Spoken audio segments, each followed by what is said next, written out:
What's up everybody, Nader here, and welcome back to Lost Ark. I've got two big info videos now that I'm about to put together. I was going to make this into one video, but the thing is, as I'm kind of going over sort of the script of my notes here or whatever, I just realized like the second half of this really needs to be its own video because it's such a crazy, complicated topic that I think really deserves its own video. You'll find out when you watch it. But for this video, we're gonna take it nice and easy, right? We're gonna be just, you know, at the appetizer stage, I guess, just the tip before things come in real hard and heavy and blow your mind, because I'm pretty sure that that's what it does for most people when we get to that part.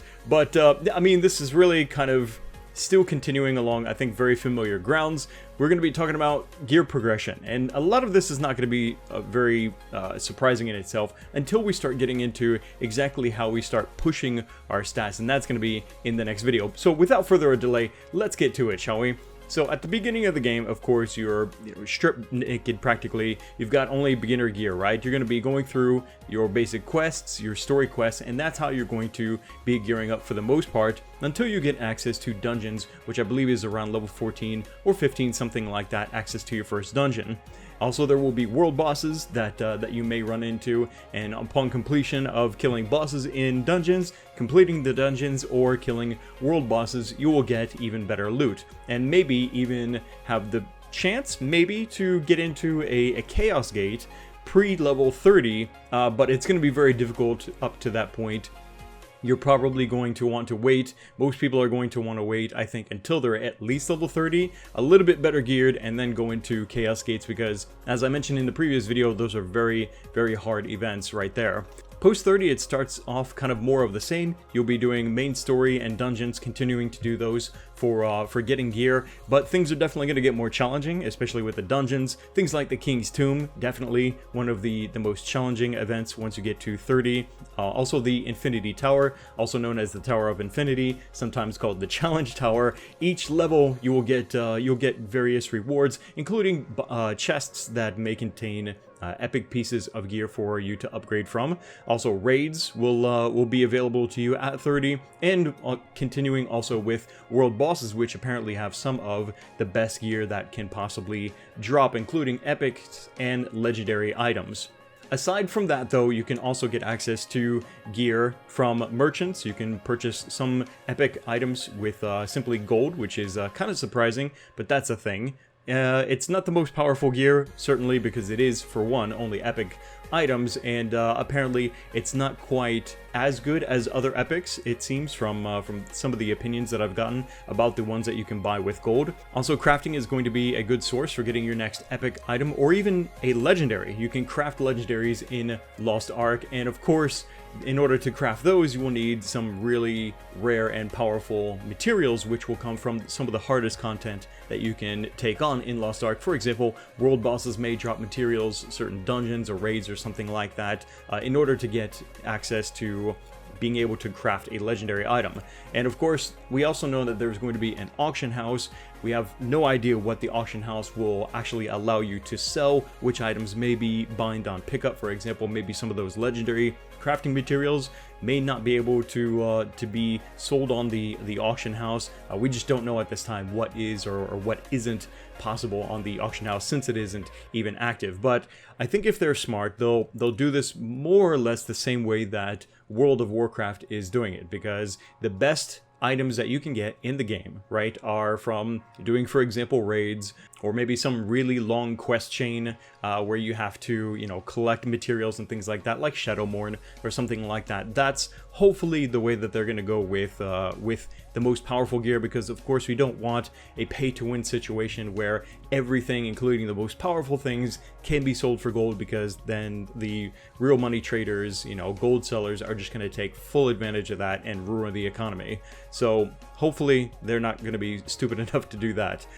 But what about the gear itself? Like, what can we expect from when we actually pick up a piece, what the stats are like and things like that? That's something we definitely need to talk about. The way that I've seen it is that the pieces of gear, I'm not sure if certain types of gear will have fixed stats, like for example, like kind of again like World of Warcraft, you had like pieces of the bear, like pants of the bear or pants of the whale or something like that. One would have strength, the other would have spirit or something like that. There might be something like that, kind of like a category type of flavor or whatever gear that will definitely have maybe stamina, attack power, crit hit chance or something like that, where another set type or whatever might have, you know, attack speed and so on and so forth. I don't know that 100% yet. We're now starting to get into the speculation, I think, unconfirmed but sort of educated guesses, right?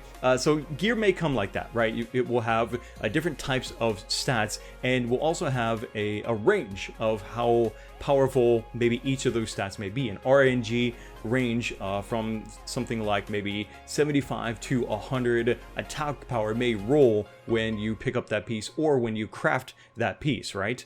On top of the traditional stat system, we also have a very familiar slot system for gems. Certain grades, I suppose, or rarities of epic gear, for example armor and weapons, and it seems like most legendaries will have a slot that you can put into a gem to enhance, for example, maybe your attack speed or your stamina or your crit hit chance, depending on the type of build, right, that you're going for your class. You can further customize your gear to boost you in whatever areas that you like.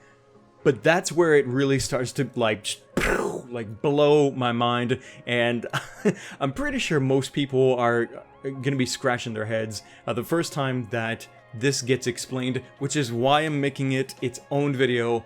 At this point, I just want to cut it off before I start getting into it, because it's crazy. But I will finish off this video by saying that I really like where they're going with this so far, and the more that I watch this, the more that I kind of dig into the info for Lost Ark, the more it really quickly starts to erase my perception that Lost Ark is an ARPG like Diablo. In fact, it's starting to kind of, like, it shouldn't, but it's starting to irk me a little bit, like when people come into, for example, some guys live streamers or whatever, and they're like, so is it better than Diablo 3? And I'm like, it's nothing like Diablo 3. It really isn't. It's so much more like Divillion or World of Warcraft or Terra or something like that, with those MMO systems. And yes, there are certain things, especially the camera, right, that immediately makes you think from that angle, wow, this is like Diablo, right? But it's really not. The very few comparisons I can make to and align with what Diablo 3 did to what Lost Ark is actually doing. Some of the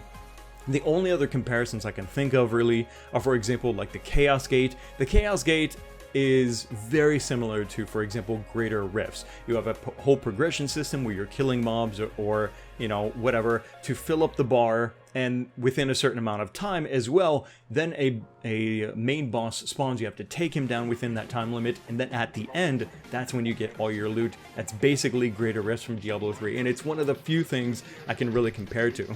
But, you know, it's fine. It really is fine. It could be more ARPG in the future, maybe continuing down the MMO line. Either way, progression seems good to me.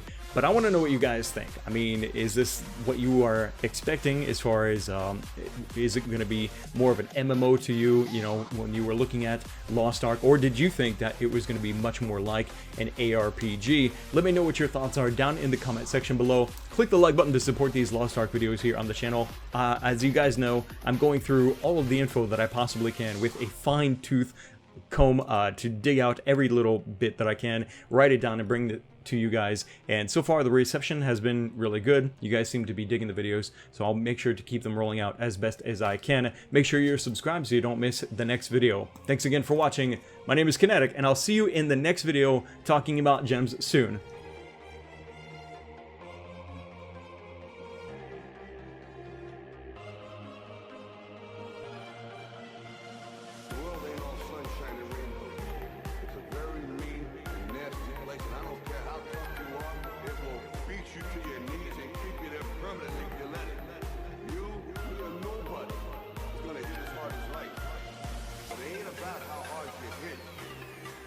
It's about how hard you can get hit and keep moving forward. How much you can take and keep moving forward. That's how winning is done. That's how winning is done.